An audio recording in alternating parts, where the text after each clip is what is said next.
Nuestro mundo está lleno de textos. Cualquier fragmento con sentido que sirva para la comunicación es un texto.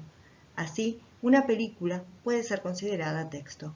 Un cuadro, una escultura, una conversación. No solo los textos escritos son textos. Pero nosotros, en esta materia, nos vamos a ocupar precisamente de estos. Y en este video vamos a hablar solamente de los textos literarios. Se hace difícil definir un texto literario. A lo largo del tiempo, esta definición ha ido cambiando y además cada cultura ha llamado literatura a un corpus de textos distintos. Hoy en día podemos decir que los textos literarios son los textos que se relacionan con la ficción, que generan un mundo ficcional. Y por ficción entendemos el producto de la imaginación y creación estética de una persona o de una comunidad. Estos textos pueden nacer escritos o pueden nacer de manera oral. La primera división en géneros literarios se la debemos a Aristóteles, filósofo griego que vivió en el siglo IV a.C. La idea de género posibilita comparar los textos existentes en una época dada y establecer sus diferencias y sus similitudes. De esta manera podemos estudiarlos mejor y además el lector tiene una idea aproximada de qué va a leer a la hora de elegir sus libros. Aristóteles dividió los textos literarios en tres grandes géneros: el lírico, el dramático y el narrativo. Los textos de género lírico son aquellos que expresan sentimientos, sensaciones, pensamientos. Por aquel entonces los más habituales eran las odas, los himnos. Hoy en día se le han sumado las poesías y las letras de las canciones. El género dramático tiene la finalidad de ser representado en un escenario. Están escritos de manera dialogal con algunas acotaciones. Por aquel entonces los habituales eran la comedia, que es una obra ligera con un final feliz, y la tragedia, que es una obra con un final muy malo, que todo su transcurso es malo.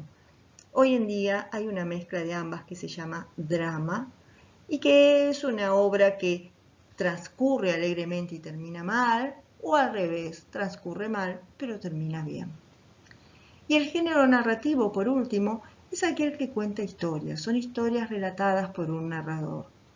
En aquel entonces eran las epopeyas, los mitos, las leyendas. Hoy en día se le han sumado los cuentos, las novelas.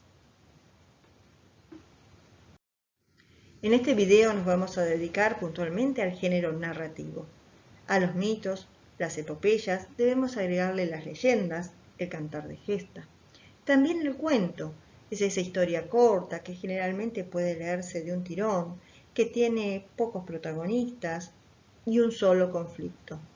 La antítesis en cuanto a extensión es la novela. Es una historia muy larga, generalmente dividida en capítulos, con varios protagonistas, que puede tener varios conflictos o un conflicto principal y varios conflictos secundarios.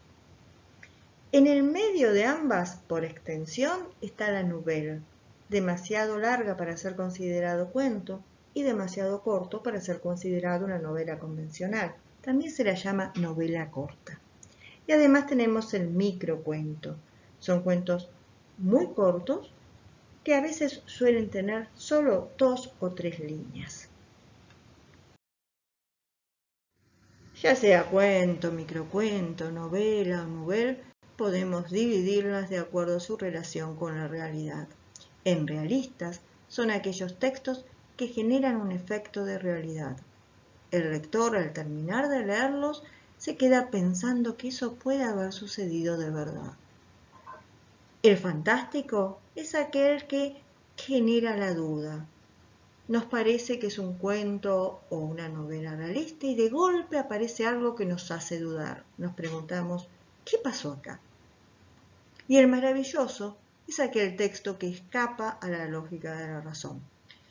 Indudablemente no puede suceder. La historia contada no puede suceder porque aparecen ogros, hadas, seres maravillosos o se alteran las leyes de la física. A estos 4 géneros, o sea, cuentos, novelas, microcuentos y nouvelle, podemos dividirlos también de acuerdo al tema que abarcan. Románticos, biografía, ciencia ficción, de aventura, juveniles, no ficción, policial, son algunos ejemplos. A su vez, estos pueden volver a dividirse. El policial, por ejemplo, se subdivide en policial clásico, fuera de la ley y negro. Terminamos acá un repaso muy rápido de los géneros literarios.